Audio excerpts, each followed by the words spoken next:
Bismillahirrahmanirrahim. Assalamualaikum warahmatullahi wabarakatuh.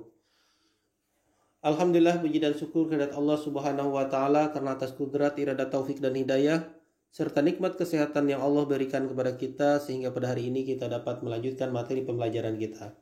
Anak-anakku yang berbahagia, hari ini kita akan melanjutkan materi kita tentang kurban dan akikah.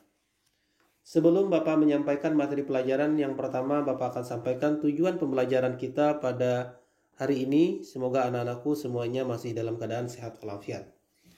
Adapun tujuan pembelajaran kita yang pertama adalah peserta didik diharapkan mampu mendeskripsikan pengertian kurban dan akikah dengan benar. Kemudian tujuan yang kedua, siswa mampu menjelaskan ketentuan hewan kurban dan akikah dengan benar. Yang ketiga, siswa dapat menjelaskan cara pembagian daging kurban dengan daging akikah. Kemudian yang keempat, siswa mampu mengambil hikmah dari pelaksanaan kurban dan akikah. Yang kelima, siswa mampu mendeskripsikan pengertian kurban dan akikah dengan benar. Kemudian yang keenam, siswa mampu menjelaskan ketentuan hewan yang boleh digunakan untuk kurban dan akikah. Kemudian yang ketujuh, siswa mampu mengambil hikmah dari pelaksanaan kurban dan akikah. Kemudian yang selanjutnya, siswa mampu berperilaku empati dalam kehidupan sehari-hari dengan benar. Dan tujuan pembelajaran yang terakhir adalah siswa mampu berperilaku gemar menolong dalam kehidupan sehari-hari. Oke anak-anakku yang berbahagia, sebelum Bapak menjelaskan secara panjang lebar mengenai kurban dan akikah, terlebih dahulu mari kita renungkan peristiwa atau sejarah awal dari pelaksanaan kurban tersebut. Di dalam riwayat diceritakan bahwa Nabi Ibrahim alaihissalam pernah bermimpi menyembelih putranya yang bernama Ismail alaihissalam. Mimpi seorang rasul adalah wahyu, maka Nabi Ibrahim alaihissalam harus melaksanakan perintah Allah Subhanahu wa taala tersebut. Sebelum melaksanakan perintah itu, Nabi Ibrahim alaihissalam bertanya kepada putranya, yakni Ismail alaihissalam, "Wahai anakku, ayah bermimpi menyembelihmu. Lalu bagaimana menurut kamu?" Maka Nabi Ismail alaihissalam menjawab, "Wahai ayahanda, laksanakan apa yang telah Allah perintahkan kepada engkau. Insya Allah engkau akan mendapatiku termasuk orang-orang yang sabar." Kedua orang itu, yakni seorang ayah, telah siap menyembelih putranya dan putranya telah siap disembelih demi melaksanakan perintah Allah. Padahal Nabi Ismail alaihissalam adalah putra satu-satunya yang amat dicintai Nabi Ibrahim alaihissalam. Menjelang penyembelihan, ternyata karena ketulusan dan keikhlasan Ismail alaihissalam, maka Allah Subhanahu wa taala menggantikan Ismail dengan seekor domba besar, sehingga Nabi Ismail selamatlah. Dalam ajaran Islam, maka disunahkan untuk melaksanakan ibadah kurban tersebut pada tanggal 10, 11, 12, dan 13 Zulhijjah. Dari kisah tersebut dapat diambil pelajaran bahwa betapa taatnya Nabi Ibrahim alaihissalam kepada Allah Subhanahu wa taala sehingga rela mengorbankan anaknya demi melaksanakan perintah Allah. Selain itu, Nabi Ismail alaihissalam juga seorang anak yang taat dan berbakti baik kepada Allah dan kepada orang tuanya, sehingga ia siap disembelih untuk melaksanakan perintah Allah Subhanahu wa taala. Sehingga pelajaran terpenting dari kisah di atas adalah orang yang melaksanakan perintah Allah dengan ikhlas, ia akan diselamatkan dari mara bahaya oleh Allah Subhanahu wa taala. Baiklah anak-anakku, sebelum kita memulai pembahasan materi tentang kurban dan akikah, alangkah baiknya terlebih dahulu kita saksikan video berikut ini mengenai sejarah Nabi Ibrahim alaihissalam ketika ingin mengorbankan putranya Ismail alaihissalam. Alkisah bahwa Nabi Ibrahim mempunyai seorang istri yang bernama Siti Hajar. Mereka sudah lama tidak dikaruniai seorang anak yang sangat mereka dambakan. Hingga suatu hari, Nabi Ibrahim berdoa kepada Allah, "Ya Tuhanku, anugerahkanlah kepadaku seorang anak yang termasuk orang-orang yang soleh." Lalu Allah pun menjawab doa dari Nabi Ibrahim. Siti Hajar pun akhirnya melahirkan seorang anak lelaki yang diberi nama Ismail. Pada saat Ismail tumbuh besar, pada suatu malam, di saat Nabi Ibrahim tertidur, dia bermimpi. Allah memerintahkannya untuk menyembelih anaknya Ismail sebagai bukti ketaatannya kepada Allah. Keesokan harinya, Nabi Ibrahim menemui anaknya. Lalu, dengan berat hati, Nabi Ibrahim berkata kepada anaknya Ismail, "Hai anakku, sesungguhnya aku melihat dalam mimpi bahwa aku menyembelihmu. Maka fikirkanlah apa pendapatmu." Lalu Nabi Ismail pun menjawab, "Hai bapakku, kerjakanlah apa yang diperintahkan kepadamu. Insya Allah, kamu akan mendapatiku termasuk orang-orang yang sabar." Kemudian, Nabi Ibrahim pun membawa Ismail ke atas bukit dan membaringkannya. Lalu bersiap untuk melakukan penyembelihan. Pada saat Nabi Ibrahim mengayunkan pedangnya untuk menyembelih Ismail, keajaiban pun terjadi. Allah menggantikan Ismail dengan seekor domba jantan dari surga. "Hai Ibrahim, sesungguhnya kamu telah membenarkan mimpi itu. Sesungguhnya demikianlah kami memberi balasan kepada orang-orang yang berbuat baik.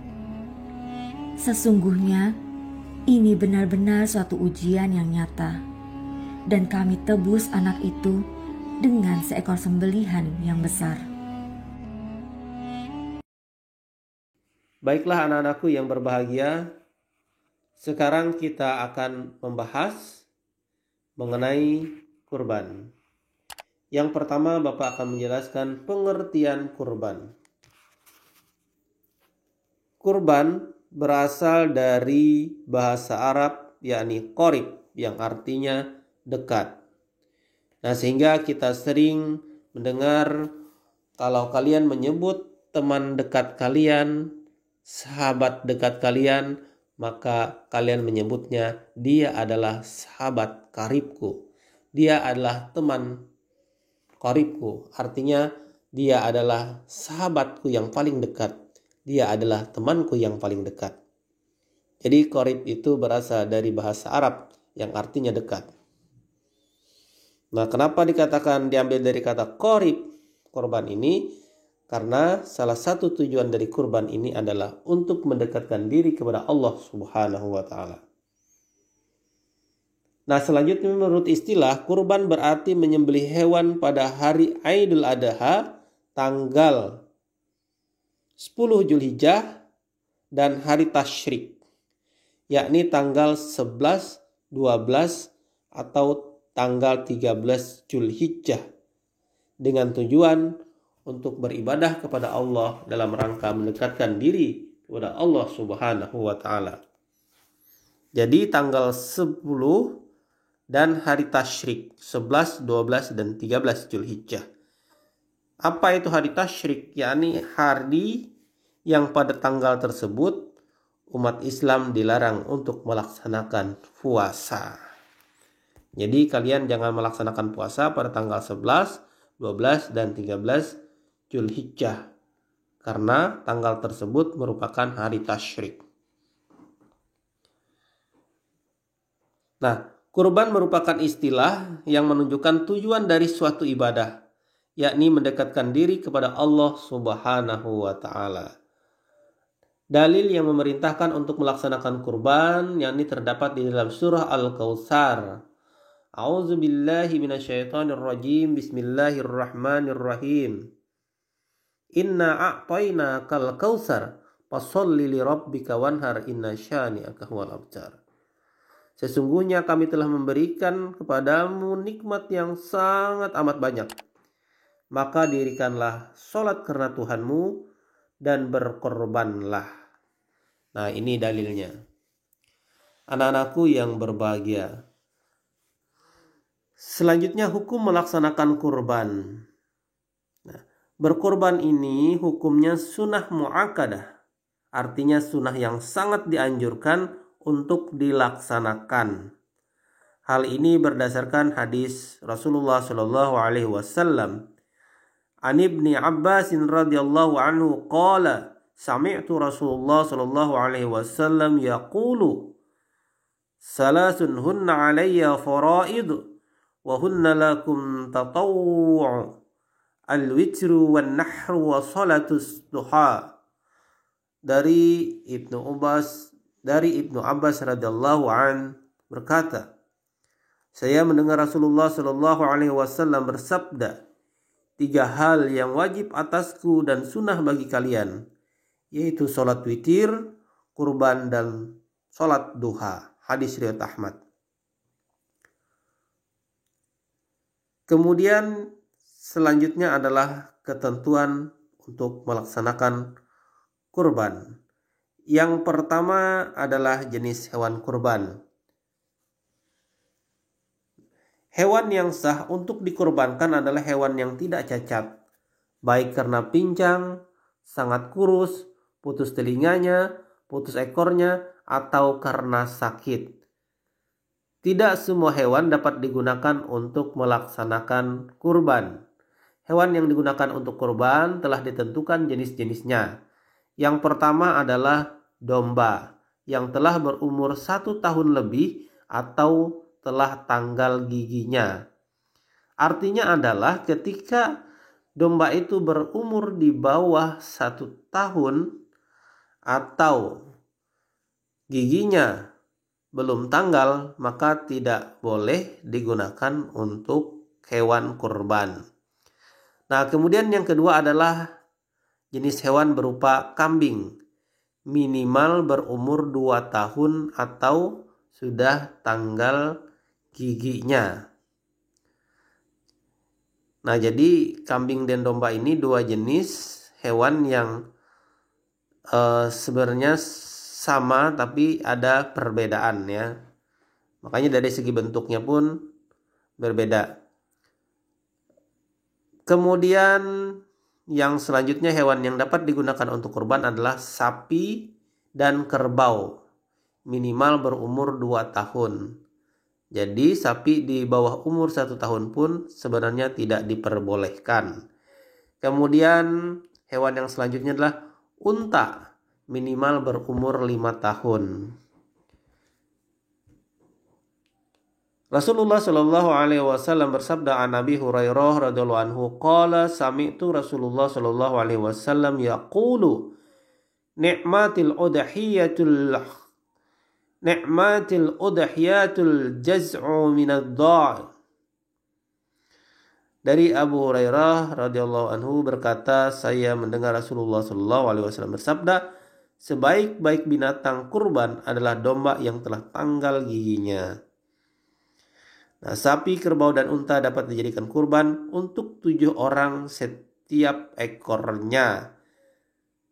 Hal ini berdasarkan hadis Nabi Muhammad sallallahu alaihi wasallam an Jabirin bin Abdillah qala naharna ma'a Rasulullah sallallahu alaihi wasallam amal hadaybiyatil badana an sab'atil wa baqarata an sab'ah. Dari Jabir bin Abdullah radhiyallahu anhu berkata, kami telah berkorban bersama Rasulullah SAW pada tahun Hudaybiyah untuk unta 7 orang dan sapi untuk 7 orang. Hadis riwayat Muslim. Nah, sehingga di dalam realnya, dalam kehidupan sehari-hari yang kita saksikan pada saat melaksanakan kurban, maka biasanya 1 ekor sapi untuk 7 orang. Jadi beda dengan kambing. Kalau 1 ekor kambing maka 1 orang. Tapi untuk sapi, unta, atau kerbau maka boleh itu digunakan untuk 7 orang.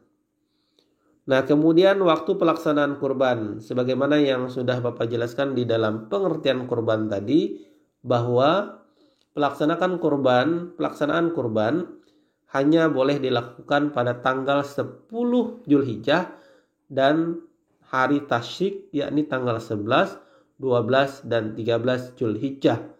Dimulai sejak sholat Idul Adha sampai menjelang matahari terbenam tanggal 13 Zulhijjah. Lalu bagaimana kalau ada orang yang melaksanakan kurban di luar tanggal 10, 11, 12, dan 13 Zulhijjah? Maka nilai kurbannya menjadi nilai ibadah biasa, bukan dihitung sebagai kurban. Sama seperti ketika orang menyembelih hewan berupa kambing, sapi, unta, atau kerbau untuk dijual di pasar sehari-harinya, yang mana hewan tersebut disembelih di luar tanggal 10, 11, 12, dan 13 Zulhijjah dan niatnya pun bukan untuk beribadah. Nah, sedangkan hewan kurban walaupun niatnya untuk beribadah, kalau di luar tanggal 10, 11, 12, dan 13 Zulhijjah maka ia tidak masuk dalam kategori pelaksanaan kurban. Maka dia menjadi penyembelihan hewan biasa. Nah, lalu kurban ini cara pembagian dagingnya adalah seperti yang kita alami atau kita dapati ketika di masjid ataupun di rumah atau di instansi melaksanakan kurban, maka daging yang diberikan adalah daging yang masih mentah. Ya. Nah, bagi orang yang melaksanakan kurban, ia pun boleh mendapatkan 1/3 dari daging kurban. Kemudian 1/3 daging kurban itu diberikan juga untuk fakir miskin, dan 1/3 lagi diberikan kepada tetangga dan sahabat-sahabat. Sehingga di dalam pembagian daging kurban ini tidak diwajibkan harus diberi kepada siapa-siapa saja. Semua orang berhak untuk mendapatkan daging kurban ini, baik dia orang yang tidak mampu ataupun dia berasal dari keluarga yang mampu. Oke, anak-anakku yang berbahagia, demikian penjelasan mengenai pelaksanaan kurban. Selanjutnya kita akan memasuki pembahasan tentang akikah. Nah, yang pertama, pengertian akikah. Menurut bahasa, akikah berarti memotong. Bisa juga berarti rambut yang berada di kepala bayi ketika dilahirkan. Nah, sedangkan menurut istilah, akikah adalah menyembelih hewan sebagai rasa syukur kepada Allah Subhanahu wa Ta'ala atas kelahiran putra atau putri. Nah, makanya kita lihat ketika ada orang yang melahirkan, dalam waktu beberapa hari kita diundang untuk hadir pada acara akikah dan tasmiyahan. Nah, jadi biasanya akikah ini langsung dibarengi dengan tasmiyah. Akikah tadi adalah menyembelih hewan sebagai ungkapan rasa syukur kepada Allah atas kelahiran putra atau putri. Sedangkan tasmiyahnya adalah pemberian nama. Jadi sekaligus acara tersebut, setiap bayi yang lahir maka dia diberi nama dengan nama yang terbaik. Apa hukum melaksanakan akikah? Nah, hukum melaksanakan akikah adalah sunnah muakkadah bagi seorang wali dari seorang bayi. Rasulullah Shallallahu Alaihi Wasallam bersabda an Salman bin Amar ad-Dabbi qala sami'tu Rasulullah sallallahu alaihi wasallam yaqulu ma'al ghulami aqiqah fahriku anhu dama wa amitu anhu al-aza. Dari Salman bin Amir ad-Dabbi radhiyallahu anhu berkata, saya mendengar Rasulullah sallallahu alaihi wasallam bersabda, bayi yang dilahirkan itu ada akikahnya, maka alirkan darah untuknya dan hilangkan kotoran daripadanya. Hadis riwayat Bukhari. Jadi di dalam hadis ini maka dianjurkan sekali bagi orang tua yang mempunyai kemampuan biaya untuk membeli kambing atau domba agar melaksanakan akikah terhadap putra atau putrinya. Tapi bagi orang yang tidak mampu, maka boleh tidak melaksanakan akikah, karena akikah ini hukumnya tidak wajib, melainkan sunnah muakkadah, sunnah yang sangat-sangat dianjurkan sekali. Hampir wajib tapi tidak diwajibkan. Ya. Kalau memang orang tua punya biaya, maka harus melaksanakan akikah. Kecuali kalau memang misalnya seorang yang melahirkan biaya untuk persalinan saja susah banget untuk mendapatkannya, apalagi untuk membeli kambing, ya, karena memang dari keluarga yang tidak mampu, maka boleh tidak diwajibkan. Dan suatu saat anak itu sendiri ketika dia sudah dewasa dan dia mempunyai kemampuan untuk membeli kambing atau domba, maka dia bisa mengakikahi dirinya sendiri. Atau orang tua yang saat melahirkan dia dalam kondisi ekonomi lemah, maka suatu saat ketika dia sudah ekonominya baik, maka dia boleh mengakikahi anaknya walaupun anaknya tersebut sudah dewasa. Nah, kemudian selanjutnya adalah ketentuan akikah. Yang pertama adalah jenis hewan akikah dan jumlahnya. Nah, sebagaimana kurban, hewan akikah disyaratkan tidak cacat. Jika pada penyembelihan hewan kurban ada beberapa jenis hewan, maka pada akikah hanya ada satu jenis hewan, yakni kambing. Baik kambing biasa, domba, atau biri-biri yang sejenisnya. Jadi ini yang telah dicontohkan oleh Rasulullah SAW. Tidak pernah dicontohkan melaksanakan akikah dengan hewan yang lain seperti sapi. Karena pernah kita jumpai keanehan-keanehan dalam masyarakat. Pada hari raya kurban, dia juga berniatkan diri untuk melaksanakan akikah dengan ikut bergabung dengan orang yang berkorban, yakni jenis hewan berupa sapi. Sebenarnya tidak pernah dicontohkan oleh Rasulullah dan para sahabat. Akikah itu jenis hewannya hanya berupa kambing dan sejenisnya. Rasulullah Shallallahu Alaihi Wasallam bersabda, anna Rasulullah Shallallahu Alaihi Wasallam amarahum anil gulami satani mutakafiatan wa anil jariyati syah. Sungguh Rasulullah Shallallahu Alaihi Wasallam menyuruh mereka, maksudnya adalah para sahabat, untuk melaksanakan akikah bagi anak laki-laki 2 ekor kambing yang sama dan untuk perempuan 1 ekor kambing. Hadis riwayat At-Tirmizi. Akan tetapi jika punya anak laki-laki dan hanya mampu dengan 1 ekor kambing juga boleh. Karena di dalam riwayat telah diceritakan bahwa Rasulullah SAW itu mengakikahi cucunya Hasan dan Husain hanya dengan 1 ekor kambing. Jadi tidak diwajibkan, tidak diharuskan bagi anak laki-laki harus 2 ekor kambing. Boleh saja 1.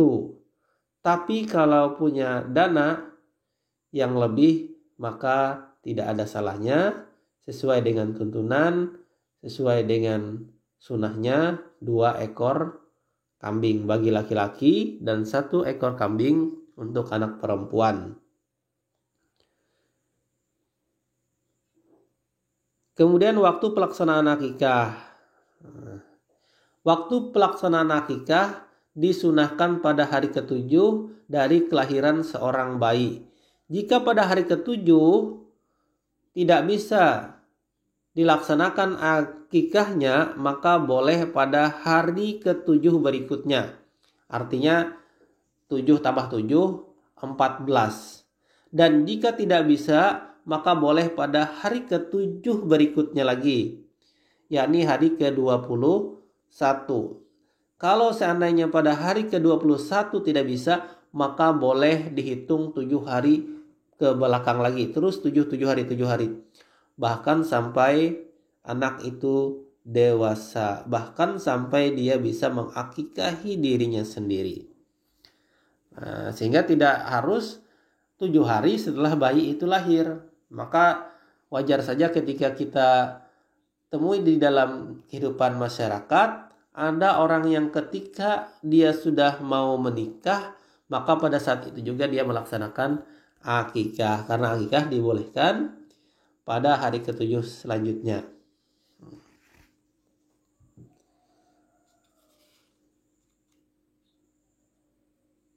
Kemudian yang selanjutnya adalah cara pembagian daging akikah. Nah, berbeda dengan kurban tadi, kalau kurban dibagikan dagingnya dalam keadaan mentah.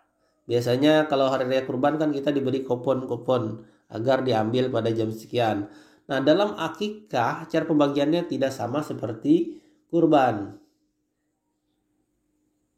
Nah, kalau pada saat akikah, maka daging yang diberikan adalah daging yang sudah masak, lalu dibagikan dalam keadaan yang telah masak tersebut kepada masyarakat atau orang yang ada di sekitar. Nah, karena sekarang ini di dalam kenyataannya untuk membagi daging akikah itu ke rumah-rumah agak susah, makanya biasanya dikumpulkan semua warga untuk berhadir ke rumah yang melaksanakan akikah untuk langsung memakan dagingnya di tempat orang yang melaksanakan akikah tersebut. Dan ini boleh, ya. Dan ini sudah membudaya. Jadi tidak lagi seperti zaman Rasulullah dagingnya dimasak kemudian diantar ke tetangga-tetangga. Tapi sekarang ini di zaman modern untuk pelaksanaan akikah, warganya yang diundang ke rumah untuk bersama-sama menyantap jamuan dari hewan akikah yang sudah dimasak tersebut. Nah, selanjutnya kita akan membahas hikmah kurban dan akikah. Yang pertama adalah hikmah kurban. Bagi yang melaksanakan kurban, maka hikmah yang akan didapatkan adalah yang pertama akan menambahkan ketakwaan kepada Allah Subhanahu wa taala. Kemudian menambahkan rasa syukur kepada Allah Subhanahu wa taala, kemudian mewujudkan rasa tolong-menolong kepada sesama. Kemudian yang keempat adalah mendekatkan diri kepada Allah Subhanahu wa taala. Nah, lalu bagi orang yang menerima kurban, hikmah yang dapat diterima adalah menambah rasa iman dan takwa kepada Allah Subhanahu wa taala. Yang kedua, menambah rasa syukur kepada Allah Subhanahu wa taala. Yang ketiga, menambah semangat dalam hidupnya dan merasa ingin berkurban seperti yang dilakukan oleh orang lain. Kemudian bagi masyarakat umum, hikmah yang didapat adalah antara lain mempererat tali persaudaraan, meningkatkan kesadaran hidup beragama.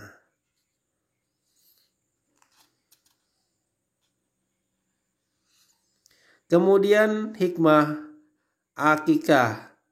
Nah, hikmah akikah ini diantaranya adalah yang pertama menambah iman dan ketakwaan kepada Allah Subhanahu wa taala.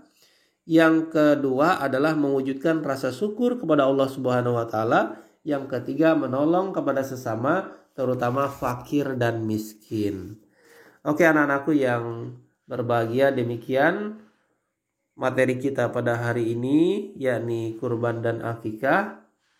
Silahkan kalau misalnya ada hal-hal yang perlu ditanyakan atau didiskusikan, bisa kita berdiskusi di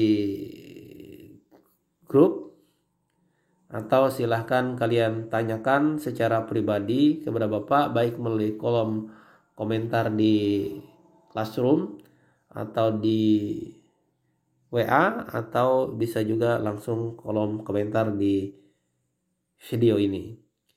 Demikian, semoga bermanfaat. Billahi taufiq wal hidayah. Wassalamualaikum warahmatullahi wabarakatuh.